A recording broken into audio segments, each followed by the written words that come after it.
How we use card pointers here in JGood. I know I've kind of been talking about that all afternoon already, but it's to help verify the right card to use where, to kind of ease those tension points and make sure you're making the best decision.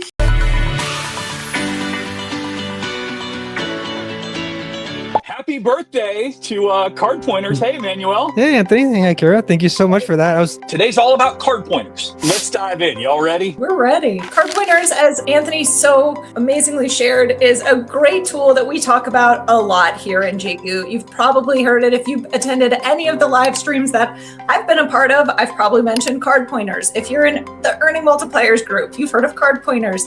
If you're in the lounge, you've definitely heard of card pointers. So we love card pointers. It is a super valuable tool to help you be strategic about your earning. What are our tension points? When do we have those moments of what card do I use? I don't know what to do right now. These are the times when I am incredibly grateful for card pointers.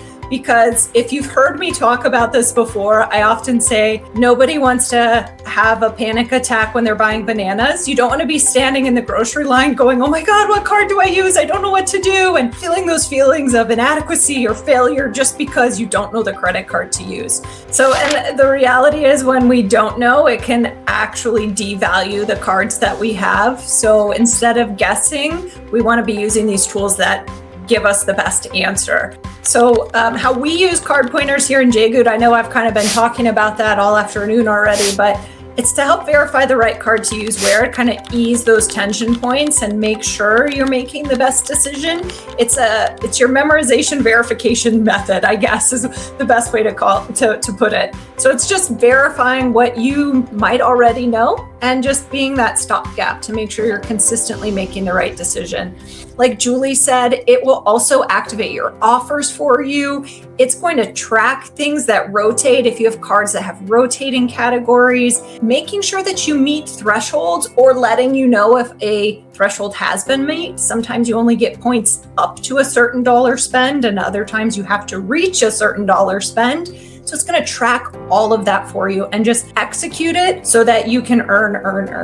So our strategy here is earn first and then enjoy the party of redemptions. So when you're earning, you can first things first is think about your strategy behind it. I want to earn points on my purchase, and then think about how you can multiply that potential. How do I take what I'm buying and make my earning opportunities multiply? And that's where card pointers can really up your game. And then once you have all those points, you can redeem with confidence. And that confidence really comes in because now you have the skills to go back to square one, which is earn and then multiply. As we hand it off to Emmanuel and he kind of walks us through how card pointers works, how to get the most out of it, I want y'all to have that context of why this is so valuable. If not our longest, one of our longest running partners here at JGood. Right, Emmanuel? Yeah, I think so. It's really early days. Like we said, it's the 7th birthday coming up on Thursday. I think Joel, first time I talked with him was about a year or so into the launch. So back in 2020 or 2021. So wow. Pretty early JGood days as well. And that's when I found out that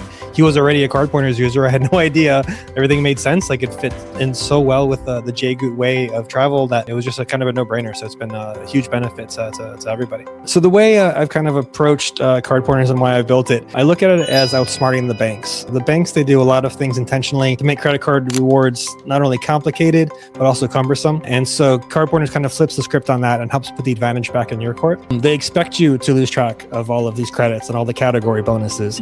So as long as you use credit cards responsibly and you do it the right way, then absolutely you can take more advantage of the banks than they take advantage of you. So my solution to all this to help outsmart the banks and maximize your points is the Card Pointers app. It's also available as a web extension, so that runs in Chrome, Safari, and Firefox, and it's available pretty much everywhere. And after you've downloaded the app, you just add your cards by name, so you can just tap on the bank name, or you can just scroll down to the list of popular cards, and those are the most popular cards across all Card Pointers users. Once you've added your cards, then it's super easy to get started there. The Pointers tab shows you a list list of categories and even stores. And there are thousands of stores that are pre-programmed into there across 18 different categories and growing. You can just tap on any of those. Like say you're looking to make an airline purchase. It shows you a quick preview that if you have like an offer, what credit card might be best. In general, it's always good to just tap on it too, just to see the details. And in there, you're going to see how of your cards, how they rank based on their category earnings. That's on the My Best Card section. Then if you have offers or credits that are related to that category or store, you're going to see that at the top under the My Offers section. You can also see stores nearby, which is really useful.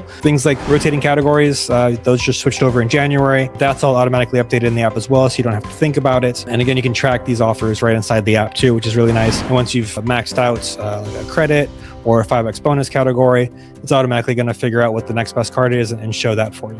The Cardpointers way to add offers is very, very different. The extension comes with the iPhone, iPad, and Mac version in Safari, but it also works with Chrome and Firefox and any desktop computer as well. And if you just enable auto add, once you first set it up, it's automatic. You can see a little progress indicator down there. It's adding 175 Amex offers. And by the time I'm done saying the sentence, it's going to finish. Yeah, there you go. See, it's already finished. It's going to check for more offers.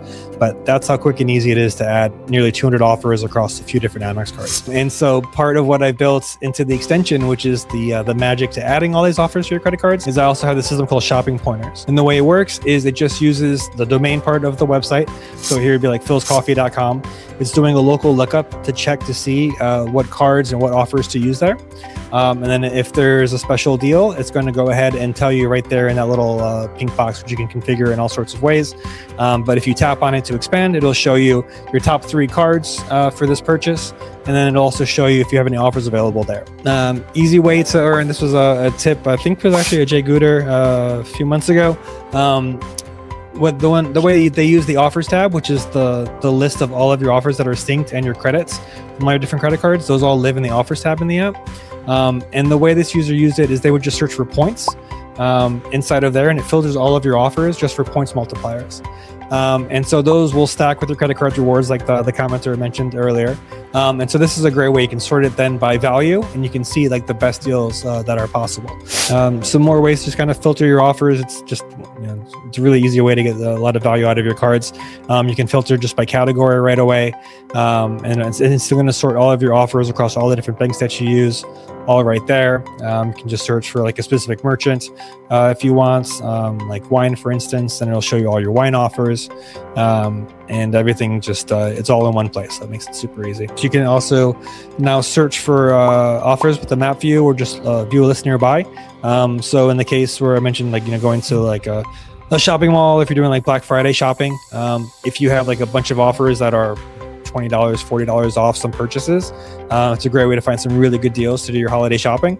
So this is a really great way to do that, is just to use the map view of from the offers tab. And this is just a quick example of searching for like Saks Fifth Avenue, for instance. You can just search for like Saks Fifth Avenue. It's going to show you right away what your best card or offer is there. And again, then you can then track it right from there, make sure that you use that credit. Then it shows your best cards ranks in order of categories. Autopilots is one of my very favorite features. It's kind of culmination of years of work. And last but not least, I know this has come up a lot recently. So I'm a Built card holder. I did switch to Built 2.0, and I've got all that stuff built into Cardpointers already. So there are the 3 options already, which I'm sure Jay Goot's already covered plenty. So you could convert your existing Built card to a Wells Fargo autograph card. If you're moving to the new Built 2.0 card, you can just add any of the 3 variants right here in the Add My Card screen. So that's tapping the plus button from the Cards tab.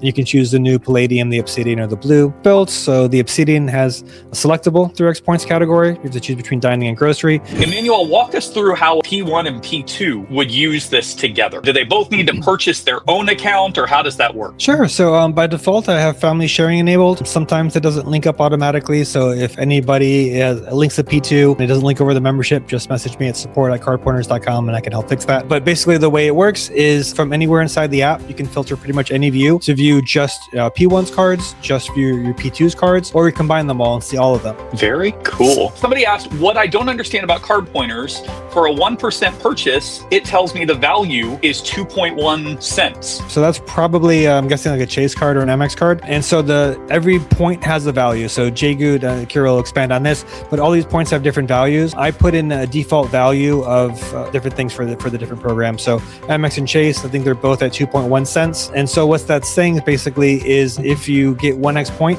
each of those points are worth 2.1 cents total. But if you have like 5x, it's going to multiply that by 5x. So it'll be worth 10.5, as if you're getting 10.5% back based on the point valuation there.